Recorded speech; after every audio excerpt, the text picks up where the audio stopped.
Hey you guys, I hope you're having a good evening. I just wanted to talk to you tonight about a topic that comes up constantly between my clients and me, which is when my clients come like midway between a board and train, or they come to pick their dog up afterwards, or even during a 3-hour consultation. A lot of times my clients will see me working with their dog and they'll say, well, he's only doing that with you because it's you.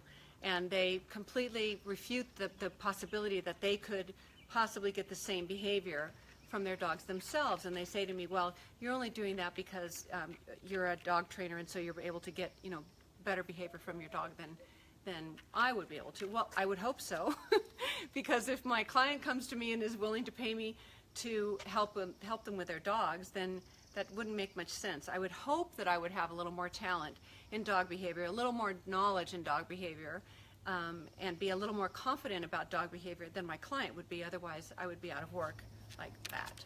Okay? So that's true. There is a difference between my clients and me, and our ability to control their dog or change or modify their behavior. Well, there's a couple of things involved in this. First of all, I will. The story is too long for me to go into a lot of detail, but I will tell you that years ago, the Cliff Notes version is that we had an adopt-a-pet, and we had several handlers that were coming that would go there and volunteer to show the dogs at the adopt-a-pets. And these weren't dog trainers, they were just dog lovers. They were, as I would refer to them, the way I referred to myself in the past, as a humaniac, my wonderful humaniacs that I love. And Humane Society can't do without people that just love dogs and want to help. So what happened was I transported a bunch of dogs to this adopt-a-pet, and there were a few volunteers that showed up without me being there to pick up the dogs that they were supposed to take. Unbeknownst to me, there was one volunteer that didn't show up, and so the volunteer that did show up decided to take 2 dogs with her instead of just 1. She just happened to pick the 2 most aggressive. They happened to be pit bulls, but they could have been anything. But the 2 most aggressive female pit bulls that we had at the shelters, the kind that were just like boom, boom, like reactive, no questions asked, like 1 second they're here and the next second they're on top of another dog. So they had just come in.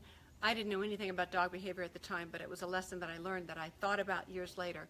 So in any event, I showed up at the adopt-a-pet. I drove 30 minutes to the adopt-a-pet, and when I got there, she was already this particular volunteer who knew absolutely nothing about dog behavior. She was somebody that lived her whole life with her dogs on the sofa with her, in bed with her, no barriers, no boundaries, no nothing. She was just a sweetheart that gave a lot of her time to Second Chance at Love, my Humane Society, but she knew nothing about dog behavior, nor did I at that time.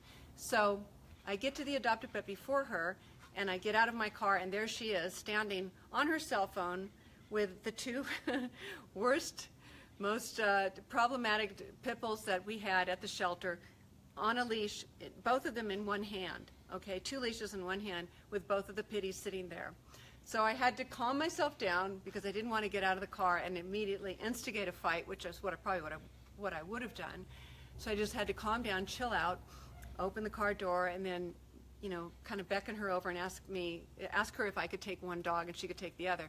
That was a huge lesson for me. I didn't understand why she was able to do that at the time, but now I understand it going forward, because what I realized that happened there is that ignorance was bliss for her. She had absolutely no fear of getting these 2 dogs that she had no idea were aggressive toward each other. She had no fear. She walked in, took 1 dog, grabbed the other dog, figured everything was copacetic, everything was cool, stuck them in her van, went to the adopt-a-pet, no problem.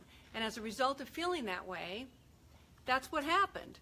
So it was a big lesson to me, because it made me realize, and years later I discovered this after I really got into dog behavior, because I didn't initially when I founded my Humane Society. Was a dog lover, that was it. But years later, I look back on that and I think that is the difference between somebody that really knows how to control a dog and somebody that basically can instigate or create a fight just by their attitude or their fear, which is why we have things like leash aggression. People talk about it all the time. My dog's great at the dog park, or he's great when he's off leash, but the second I put a leash on him, he's a problem. That's because the leash is like an umbilical cord, right? So if you walk into a situation, you've got your dog on a leash, the second you tense up, even if you're not showing it physically, but you're just tensing up in your head, I promise you that dog's going to feel it through the leash, okay? So let's go back to the original point of this whole long story. It was supposed to be a Cliff Notes version. When my clients come to me and they say, well, you can get that behavior, but I can't. Here's what I tell my clients. I walk in the door to do a consultation with my clients, or they come to me. In most cases, they come to me. And when I walk in to the situation, first of all, I have no emotional connection to their dog.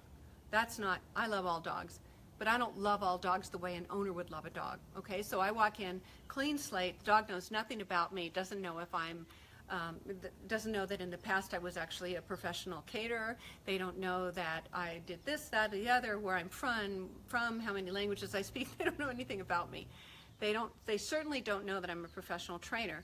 But when I walk into the situation, I present myself in a certain way, right? I come in with full confidence because of one thing that I can assure you of is that I have no fear of dogs. I have no fear of a dog fight. I have no fear of a dog biting me. Has it happened? Yes. Do I fear it? No. So that's an area in my life where I am stone confident. So I admit that. When I walk into a situation, the dogs can pick up on that by the way I carry myself, by the kind of eye contact I make or I don't make, by the fact that I don't go in humanizing their dog, petting their dog up, going, oh, what a sweet baby. I don't do any of that. So for whatever reason, the dogs pick up on that about me, and so they behave differently.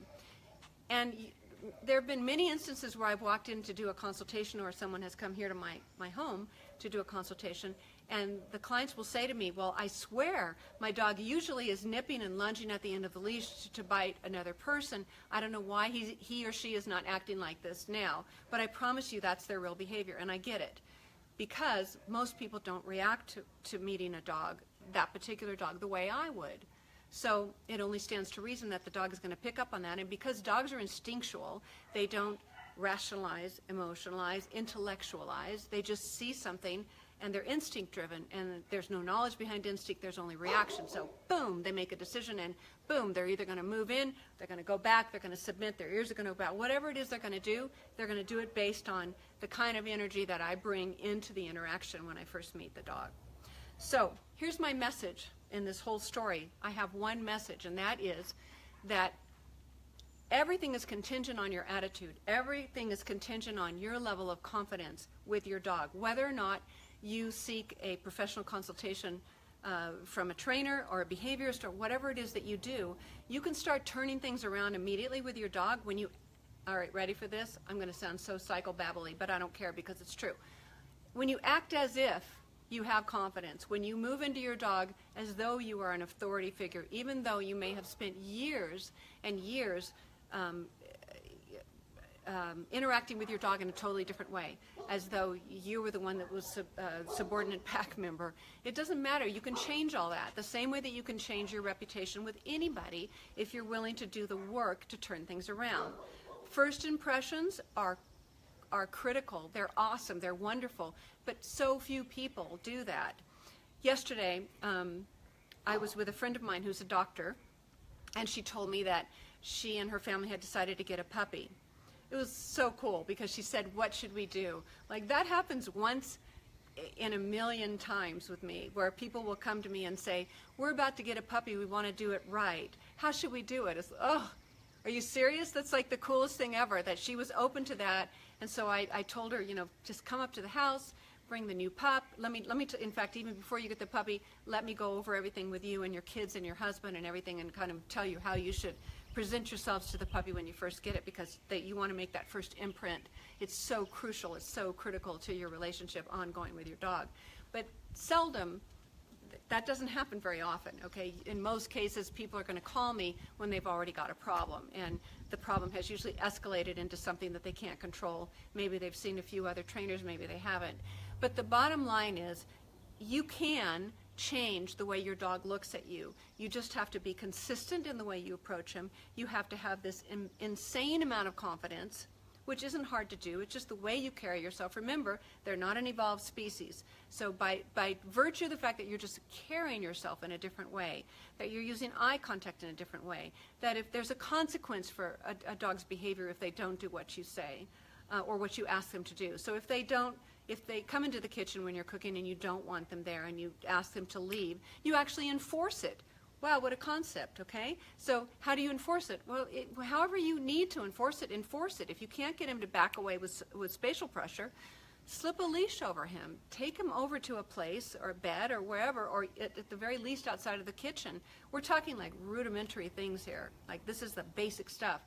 But when you ask something of your dog, make sure that you get it, okay? There's no point in asking and you just, the blah, blah, blah, blah, right? You're making all this noise, you're asking all these things, and pretty soon you're getting frustrated, so your voice is getting higher pitched, and the dog is just going, I have less confidence in you than ever. So just make sure, if you want to turn your reputation around with your dog, and you can, and if you couldn't, then I would not be able to do this as a business, because the reality is that if I can't transfer what I know about dogs to my clients, then I am worthless as a trainer. 100% worthless, because I can get the most stellar behavior from your dog, but if I can't teach you how to get that yourself, then I am worthless as a behaviorist or a trainer. Okay? Wow. I'm on fire tonight. So that's what I wanted to tell you, is that carry yourself as though you're whatever. I mean, like there's a camera on you. Like it's like people are watching you, and people are looking at you as in terms of somebody that they can follow or not follow, as though you're walking into your office and you have 300 employees. Whatever you have to conjure up in your head, begin to act that way with your dogs. Begin to, it will empower you so much when you begin to just use even your physical body, using spatial pressure and using eye contact and using a little bit of touch to move your dog to one place to the other, and your dog will look up at you and make eye contact, and it will be a totally empowering thing, and it will be something that will give you confidence and make your dog confident about you, and it carries over into your whole life. Trust me, it carries over into your whole life. It changed the whole way that I thought about myself and the whole way that I live my life when I started doing this work about 20 years ago. Okay? That's enough. Wow, that was a rant. So anyway, you guys, I hope I taught you something that you didn't know, or I reminded you of something that you did know, and love you, and always remember to lead with love, and I'll probably come back and have something else to say tomorrow. Okay? Bye, guys.